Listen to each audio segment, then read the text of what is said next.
Hi, welcome to part two. And in this part, I'm going to be talking about instructional models, the gradual release of responsibility. So I am going to have you watch this video because it's a nice short little overview of it. And I thought he does a nice concise job of that. So you could stop this video and watch that one and then come on back.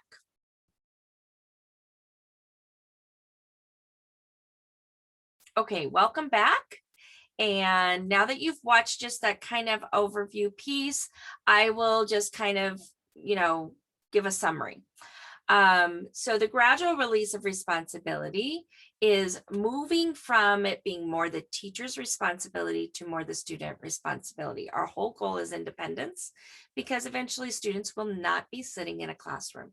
So if we want them to be able to do the things that we are teaching them, then they need to be able to do them independently without the teacher around. This is also known as the I do, we do, you do, and some other people have other little ways of talking about it.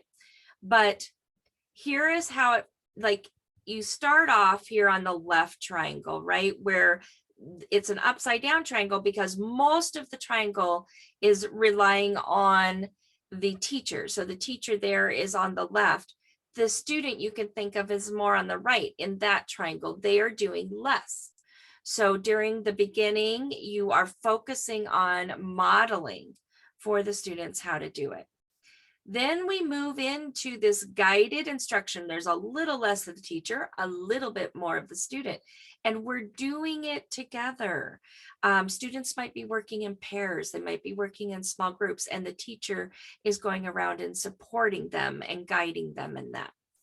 Next, we move into, it's still collaborative, but notice the teacher's part is getting pretty small and the students is getting much larger.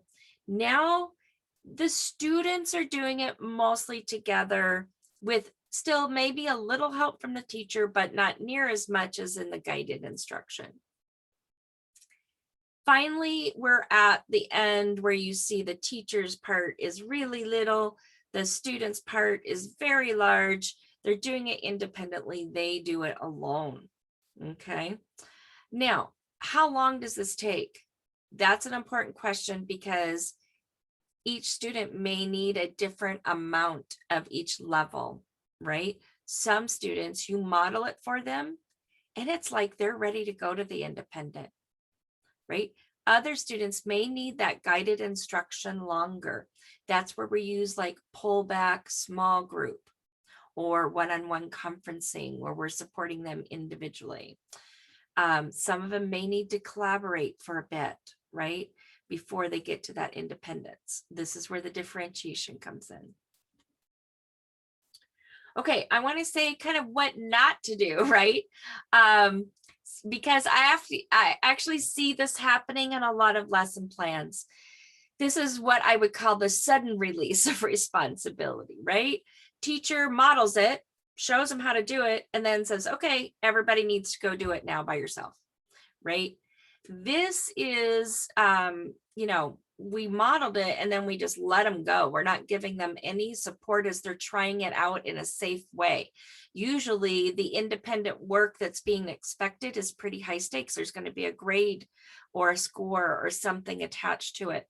And they haven't had time to just assimilate what we're asking them to do. A good example of this that I often see at a high school level is the teacher will, like, say it's social studies, they'll model reading or engaging with a primary source. And then they'll just give the students a worksheet that is connected with another primary source and say, okay, you just need to go do this. I showed you how to do it, so now you go do it. Okay, that would be considered the sudden release of responsibility. Students need to see a model, yes, but then they also need to have that time to work on it in a safe environment where it's not high stakes and where they're being supported by the teacher and their peers. So that's a what not to do. Also, I have to say sometimes, and I say it at elementary level too, sometimes it's not even modeled. I've seen in lesson plans where the teacher just says, okay, today we're looking at primary sources like a diary entry. Here's a worksheet. So here's your primary source. Here's your worksheet. Go for it. I've actually seen that, right? That's even worse than a sudden release of responsibility because there's no modeling at all in that. So be careful about, thinking about what your students know and what they can do it. Now, let's say you've been modeling and you've already gone through all of these steps for viewing primary and working with primary sources. And in today's lesson, right, it's going to actually look more like this. If that's the case in your lesson plan, you want to note before you get into this, students have already gone through the gradual release of responsibility. And today I am modeling as a reminder at the beginning, and then students are still working at the independent level, which is where they left off before. So you want to explain that for people who might be reviewing the lesson so they understand that you didn't just, kind of throw it at them. Okay, and this one, the do it yourself. Now, this is interesting because I find this becoming more and more common, especially in my subfield of literacy, with around technology. So it's this idea that we can just plop a student down in front of a computer and go, okay, here's your reading instruction. And they just do it themselves. They toggle through, they listen.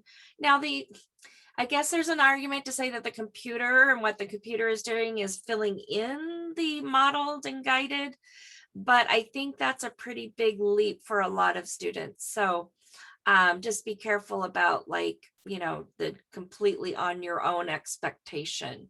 Now, if that's happening when they're at the independent level, you've already done the gradual release of responsibility, understandable, right?